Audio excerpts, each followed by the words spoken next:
This might be another one I don't know if you want to talk about, but I heard the story from Matt Sanswa, and it's about you guys going into an abandoned mansion, Yeah, and well, we didn't go into an abandoned mansion. or We went onto the driveway of an abandoned mansion, and then I kind of decided to take off from the security, and then shortly after that, I don't know. Well, what happened was I kind of had my hiding spot, and then Matt kind of, I don't know whether or not they were chasing him or they kind of just found us together, but he kind of jumped into the bush where I was, and then that made me have to leave my good little hiding spot and try to jump over a fence with a 35-pound camera bag on my back, which really wasn't working.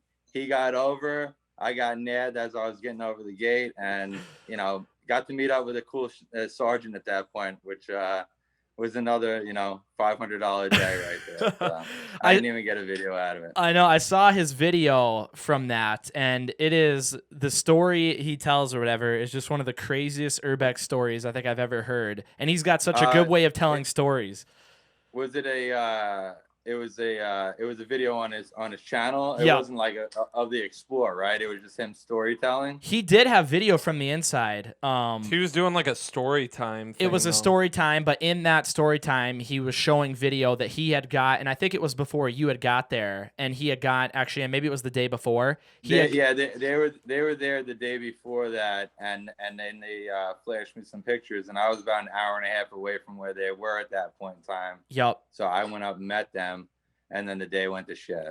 Yeah, he's kind of a funny guy. I think I heard about his storytelling. I think there were gunshots involved in that story and all kinds of stuff. I don't think gunshots went off. I don't think that was that crazy or anything like that. But yeah, I mean there were about 3 cops and a security guard there that didn't really like us being on the Rockefeller Estate that's up there in upstate New York. So yeah, that's crazy. I had to ask about that because it was one of my favorite stories. I didn't know how much of it was true or how much of it was a little exaggerated storytelling. The fact that they brought me to some place that was clearly not abandoned, that pretty much as soon as I stepped into the driveway, I turned around and told them this place isn't abandoned, and they swore up and down that it was abandoned. And then all the way up until I saw a caretaker pass us by, and then I said, "Do you still think it's abandoned?" And they said, "Well, we don't really know."